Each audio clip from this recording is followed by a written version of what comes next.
Vamos a partir este encuentro hablando sobre el borrador de la nueva Constitución. Para comenzar, hay que entender que este nuevo borrador está dividido por capítulos. Estos capítulos son 8. El primero es el de la democracia, el segundo es de principios constitucionales, el tercero el Estado regional, cuarto derechos fundamentales, el quinto medio ambiente y crisis climática, el sexto sistemas de justicia, el séptimo sistemas de conocimiento y el octavo derecho de los pueblos indígenas. Para partir este encuentro vamos a comenzar con el primer capítulo, que es el de la democracia. Bueno, el primer capítulo parte hablando sobre la democracia paritaria. ¿Qué significa la democracia paritaria? Significa que todos los órganos del Estado, empresas públicas y semipúblicas, deberán tener una composición paritaria que asegure que al menos el 50% de sus integrantes sean mujeres.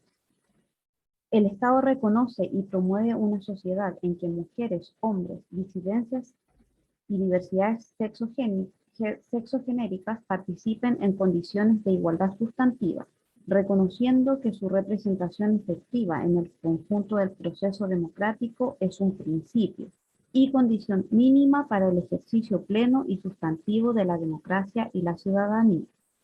Esto es un paso histórico hacia el justo reconocimiento de los derechos de las mujeres.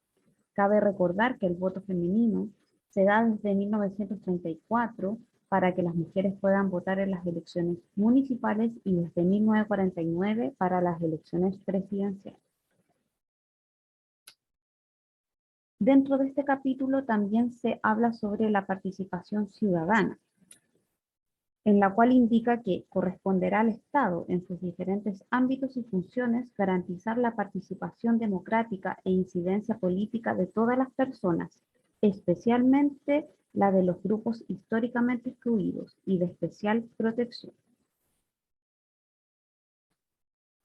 Junto con esto, en este capítulo se habla sobre el Estado plurinacional y libre determinación de los pueblos, en el cual se indica que Chile es un Estado plurinacional e intercultural, que reconoce la coexistencia de diversas naciones y pueblos en el marco de la unidad del Estado.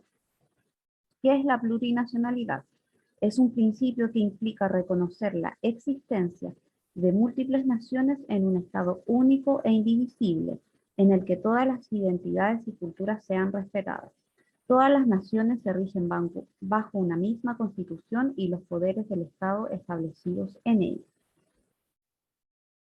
Dentro de los pueblos reconocidos están los que se pueden ver en pantalla. A su vez, se pueden agregar otros que puedan ser reconocidos en la forma que establezca la ley. El Estado entonces debe garantizar la efectiva participación de los pueblos indígenas en el ejercicio y distribución del poder, incorporando su representación política en órganos de elección popular a nivel local, regional y nacional. Con respecto al poder legislativo, se indica que este se compone del Congreso de Diputadas y Diputados y también de la Cámara de Regiones. El Congreso de Diputados y Diputadas es un órgano deliberativo, paritario, plurinacional, que representa al pueblo, concurre a la formación de las leyes y ejerce las demás facultades encomendadas por la Constitución. Este será integrado por un número no menor a 155 miembros, y para ser elegido debe ser ciudadano con derecho a sufragio, haber cumplido 18 años de edad al día de las elecciones y tener avecindamiento en el territorio. En el caso de los diputados, durante un plazo no inferior a 2 años. Con respecto a la Cámara de las Regiones, esta Cámara es un órgano deliberativo, paritario y plurinacional, de representación regional encargado de concurrir a la formación de leyes de acuerdo regional. Sus representantes se denominarán representantes regionales. El número de representantes deberá ser el mismo para cada una de las regiones y en ningún caso ser inferior a 3, asegurando que la integración final del órgano respete el principio de paridad. Para ser elegido representante regional se requiere ser ciudadano con derecho a sufragio, haber cumplido 18 años al día de las elecciones y tener avecindamiento en el territorio correspondiente por un plazo no inferior a 4 años. Se entenderá entonces que una diputada, diputado o representante regional tiene su residencia en el territorio correspondiente mientras ejerza su cargo. Con respecto al periodo de ejercicio en el cargo, tanto las diputadas y diputados y las y los representantes regionales podrán ser reelegidos en el cargo hasta por un periodo. El Congreso de Diputados y la Cámara de Regiones se renovarán en su totalidad cada 4 años. Con respecto a la elección de presidente o presidenta de la República, para ser elegido se requiere tener nacionalidad chilena, ser ciudadana o ciudadano con derecho a sufragio y haber cumplido 30 años de edad. Asimismo, deberá tener residencia efectiva en el territorio nacional los 4 años anteriores a la elección. Dentro de las atribuciones que tiene el presidente de la República están las siguientes: cumplir y hacer cumplir esta Constitución, dirigir la administración del Estado, nombrar y remover a las ministras y ministros de Estado, conducir las relaciones exteriores, declarar los estados de excepción constitucional, concurrir a la formación de leyes, dictar decretos con fuerza de ley, ejercer la potestad reglamentaria de conformidad con esta Constitución y la ley, ejercer permanentemente la jefatura suprema de las Fuerzas Armadas. El resto del listado está en el borrador. Yo les voy a dejar un link abajo en la descripción para que ustedes puedan acceder a este primer capítulo y puedan ver el resto de las atribuciones que tiene el presidente y la presidenta de la República. Con respecto al sistema electoral, la ley creará un sistema electoral conforme a los principios de igualdad sustantiva, paridad, alternabilidad de género y los demás contemplados en esta Constitución y las leyes. Las elecciones comunales, regionales y de representantes regionales se realizarán 3 años después de la elección presidencial y del Congreso de Diputadas y Diputados. Estas autoridades solo podrán ser electas de manera consecutiva por un periodo. En las votaciones populares, el sufragio será universal, igualitario, libre, directo, secreto y obligatorio para las personas que hayan cumplido 18 años. Se entiende que su ejercicio constituye un derecho y un deber cívico para todos los chilenos. El sufragio será facultativo para las personas de 16 y 17 años de edad. Las chilenas y chilenos en el exterior podrán sufragar en los plebiscitos nacionales y elecciones presidenciales y de diputadas y diputados. Para esto se constituirá un distrito especial exterior. La ley establecerá las condiciones para asegurar que el ejercicio de este derecho de sufragio se pueda dar sin ningún problema. Las personas extranjeras avecindadas en Chile por al menos 5 años podrán ejercer el derecho a sufragio en los casos y formas que determine la Constitución y la ley.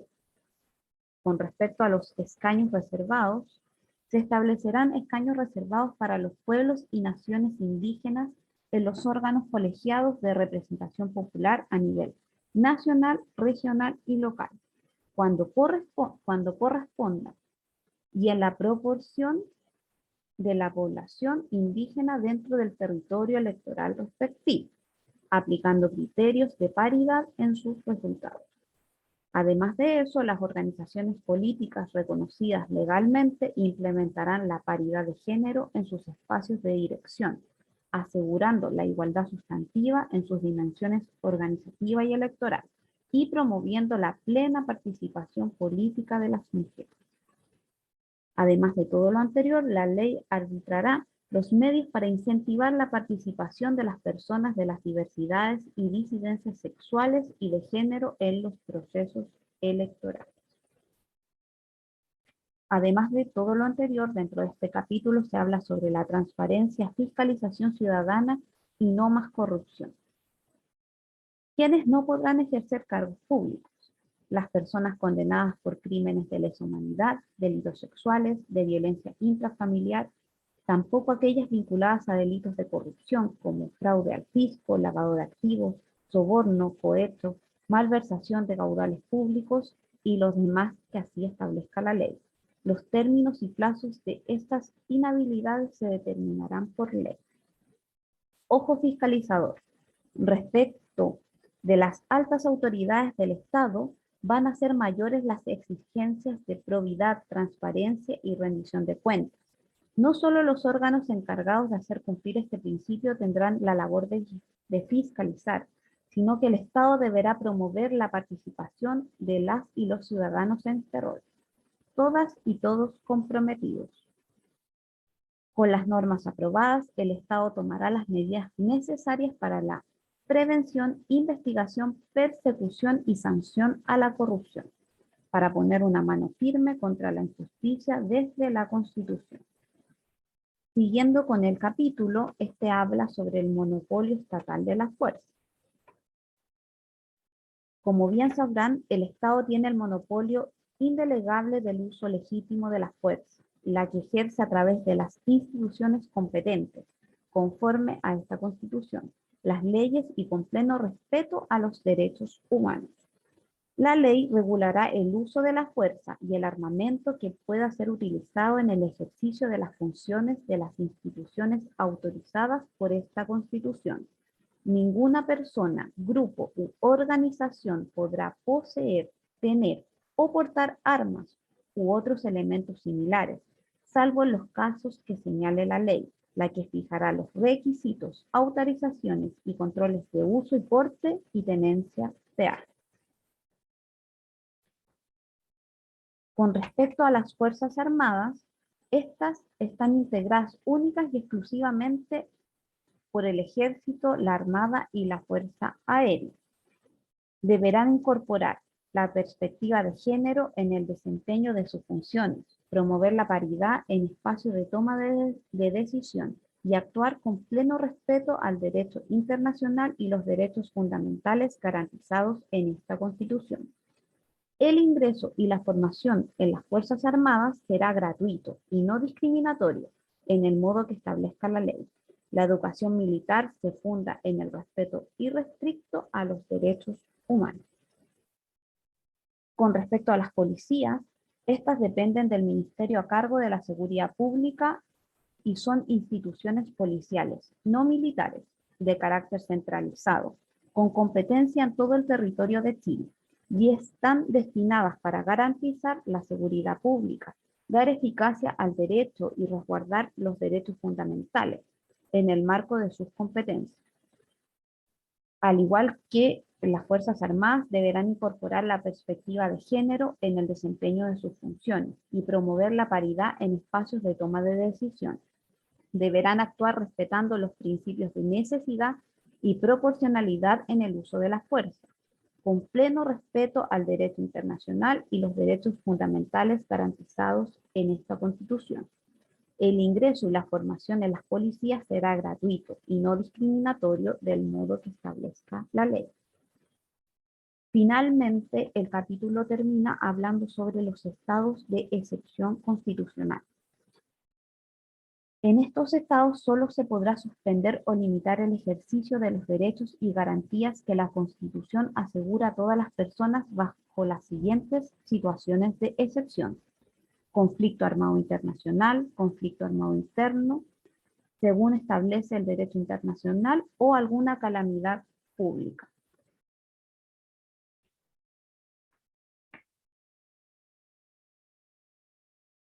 Tenemos, por ejemplo, el estado de catástrofe, que es el caso de calamidad pública, en el cual nuestro país siempre está propenso a tener este estado de catástrofe por ser un país sísmico, estar expuesto a tsunamis o a otro tipo de catástrofes de la naturaleza que podamos nosotros vernos afectados. A su vez tenemos también el estado de asamblea y el estado de sitio. El estado de asamblea es en el caso de conflicto armado internacional y el estado de sitio en el caso de conflicto armado interno y ambos serán declarados por la presidenta o presidente de la República con la autorización del Congreso de Diputados y Diputadas en la Cámara y de la Cámara de las Regiones.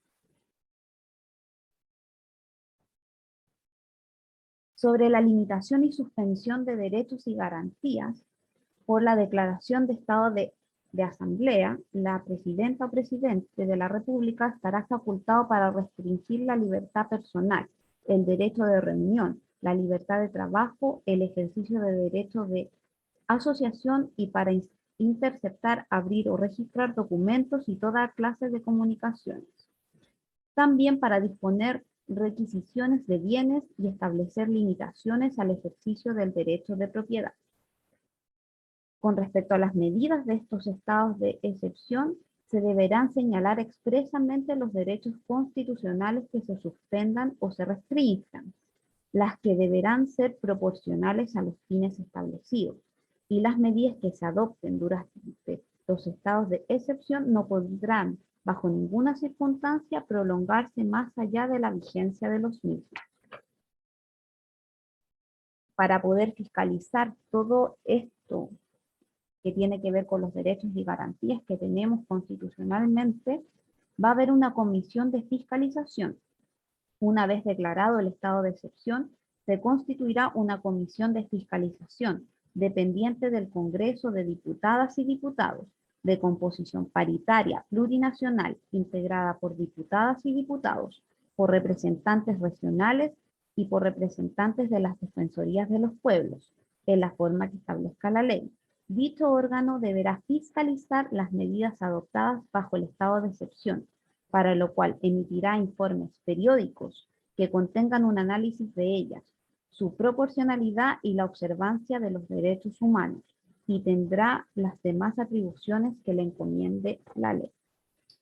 Con esto termina el primer capítulo de lo que es el borrador de esta nueva Constitución. En el siguiente encuentro vamos a tratar el capítulo número 2, que son los principios constitucionales. Espero que este video les haya sido de utilidad. Es un video informativo y es para que ustedes conozcan los principales normas y artículos que aparecen en el nuevo borrador de lo que será esta nueva Constitución, en la cual nosotros tendremos que ir a votar de manera obligatoria el próximo 4 de septiembre. Muchas gracias.